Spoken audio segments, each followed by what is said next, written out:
Hello and welcome to this video in which we'll be looking at the first reading comprehension exercise of slot 2 in the CAT 2023 paper. Okay, by the way, this should say slot 2. Okay, so pardon the PPT throughout, it should say slot 2. Okay. And as we should, before starting this video, let me tell you that I'm going to be breaking down the solution of this reading comprehension exercise into two parts. In this video, we'll only be looking at reading of the passage and what is it that we're supposed to understand from the passage, what is it that we're supposed to take away from the passage. And in a separate video, I'll be looking at the questions and the answers for this passage. And we will link that video also in the description of this one. Before I get into the session, I'll ask everyone who's watching this video to please go and first attempt the RC exercise yourself. So don't watch this video without ever having read the passage, because I'm not going to read the passage line by line. After you have tried to solve this exercise, after that, if you watch this video, it will add a lot of value to your understanding. It will help you gain a better sense of cognizance of where you're going wrong, what kind of mistakes you have made, what kind of mistakes are avoidable. So to make the best use of this video, make sure that you have attempted this exercise first before watching the video. Okay. Right. So coming to this passage itself, this passage is the history passage, the passage about history. It starts with something about the positivists. So what are the important parts of the passage that you need to pay attention to when you're reading it for the first time? So first thing that you need to pay attention to is this line. Right? This line says, first ascertain the facts, set the positivists, then draw your conclusion. So from the very first line, we can actually see that the passage is talking about history, right? And then the entire passage, in fact, is about history. But the first paragraph is elaborating on the point of the positivists, positivists. That first we need to ascertain the facts and then draw conclusions from them. And they call this the common sense kind of a way to approach history. That first facts are required, and only after the facts have completely been ascertained and we know exactly what is true, only from there should we start to draw conclusions. And that is a way to study history. And this keeps on going. Even into the second paragraph, you can see again, fact is being mentioned, facts are being mentioned here multiple times. Facts in history, facts in history. This is what the entire passage is actually getting to. The next most important part of the passage that needs to be focused upon is starting from this sentence, the highlighted sentence here from here. I always tell students in my class that when you're reading a passage, words like but, however, although, these are very important words to be focused upon in a passage because they signify the location in a passage where the direction of thought or the direction of opinion is going to do 180-degree flip. If I say something is true, but, that means that I'm going to say something which is opposite of whatever I had claimed is true before the word but.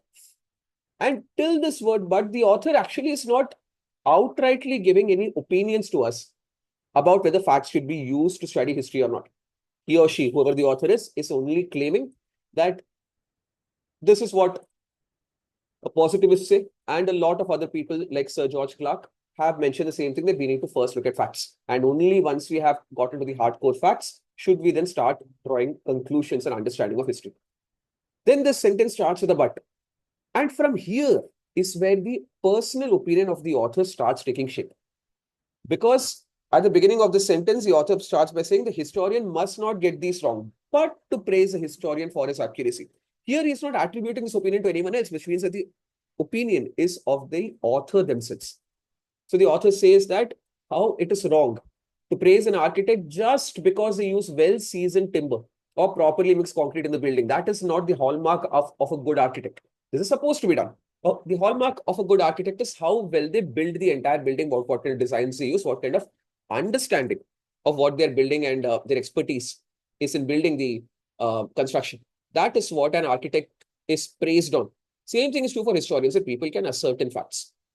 But it should not be the hallmark of a great historian. A great historian's hallmark is something else. So that's what the author is saying, that for facts, the author can rely on something called the auxiliary sciences of history, like archaeology, epigraphy, numismatics, chronology.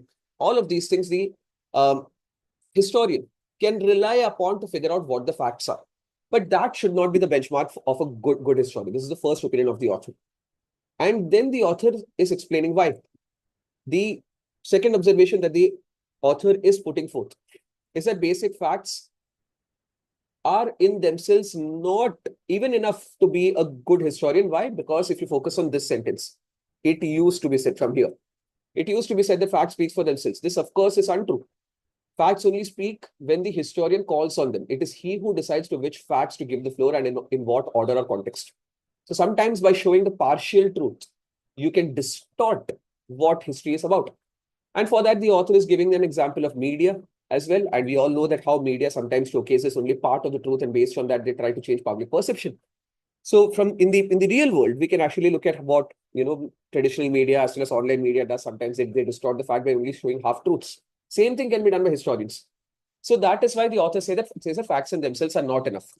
In order to be a good historian, you need to make sure that you are speaking the truth. You're showing the facts. You're showing all the facts, but also just showing the fact is not enough. The historian also might sometimes need to use their own instincts to come up with an interpretation of history. And independently, interpretation of the historian is a preposterous fallacy, but one which it is very hard to eradicate. So the author is saying that the historian is necessarily selective because they have a narrative, they want to make a point, and to make the point that they use facts, and then they show the interpretation of those facts. So how good is the interpretation? That is what should be the benchmark of a good historian. But oftentimes people will distort the narrative by showing half truths. So how well they are using the truths to interpret the truths is what the quality of a historian is based upon. This is what the author is saying. So mainly after reading the passage, we need to only understand the fact that the passage is about history, about how many people believe that facts are important, that we only need to rely on facts. But the author is having a slightly contrary view that yes, facts are necessary. But only facts in itself are not enough to praise a historian. Using the facts, what kind of interpretation the historian is bringing about, that is what defines the quality of a historian. And it is a fallacy. It is kind of a paradox to say that sometimes historians might use selective facts to interpret history. So how selective are they being, and what kind of interpretation that they're bringing about? What is the quality of that? That is what will determine whether the historian is a good historian or a bad historian. Okay. Right. So if we understand this, then we have read and understood the passage. Nothing more is supposed to be taken away from this passage after the initial read. Now, a quick sense of an analysis of this passage. Firstly, word count is 499. Average word count of CAT reading comprehension passage is 500 approximately. This is exactly at the dot of 500, one word less than it. So absolutely average length of passage.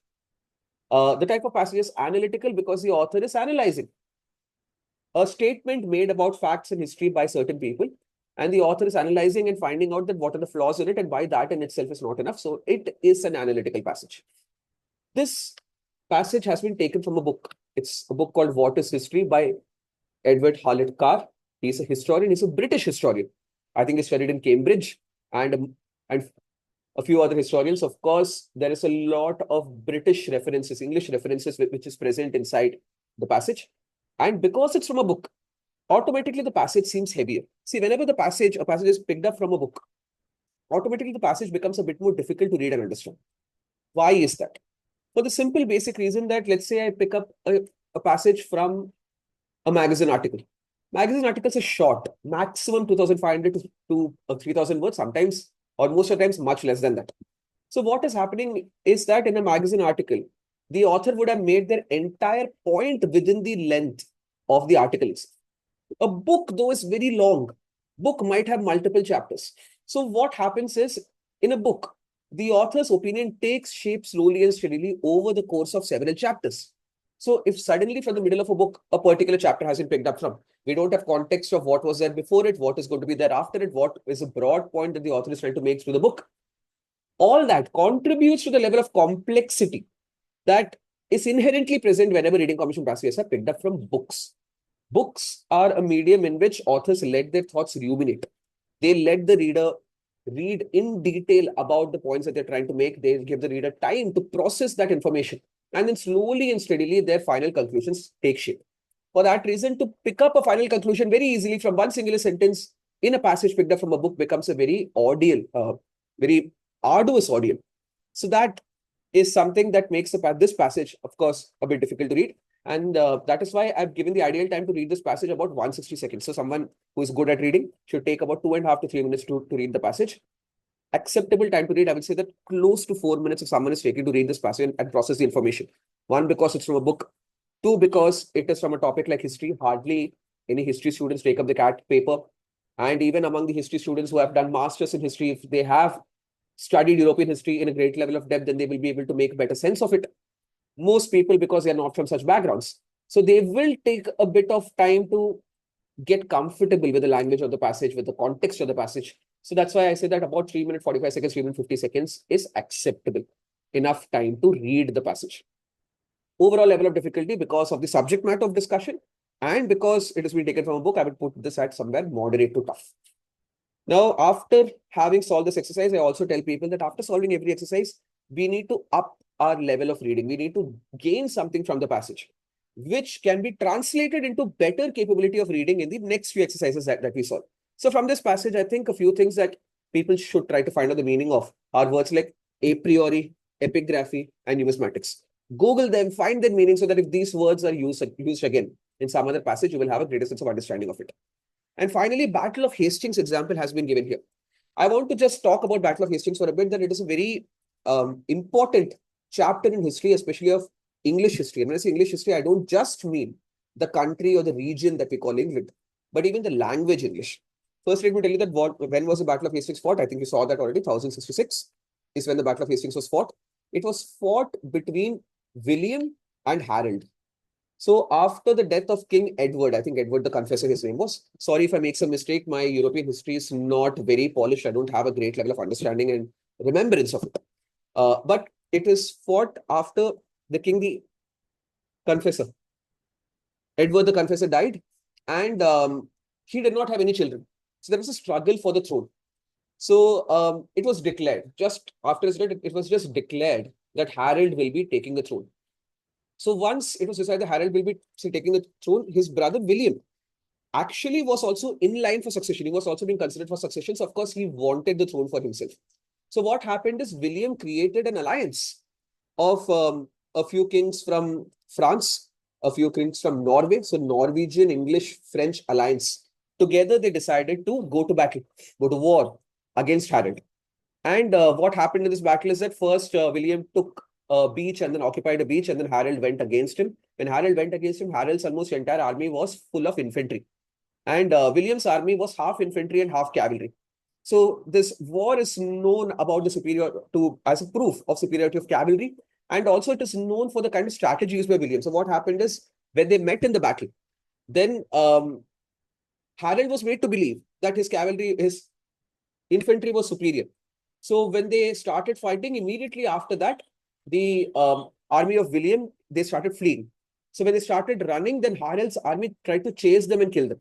And they ran into an ambush and they were surrounded by cavalry of William. And then his army got slaughtered. Harold's army got slaughtered and William won a decisive battle. In fact, in that battle, Harold himself died. He himself was present in the battle and he died.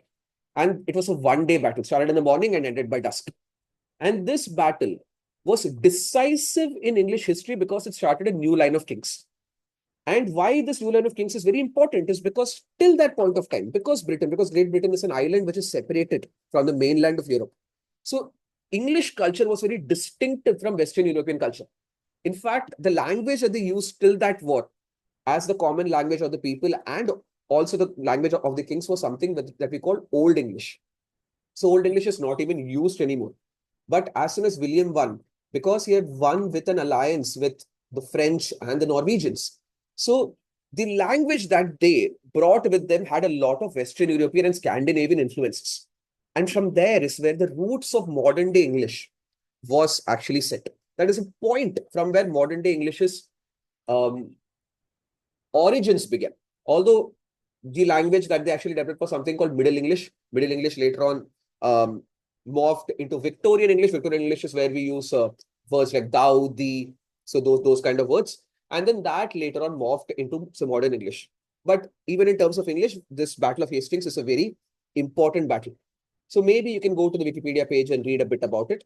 Why? Because and a familiarity with such a historical event can be helpful because most of the passages are picked up from Western sources. So maybe the Battle of Hastings can be referenced somewhere else. So if you already know what this battle is about, at least in a vague level of depth, then our capability to understand that passage also becomes better. So this is what we will take away from reading of this passage. Stay tuned or click on the link for the questions and the solutions of this exercise. Thank you.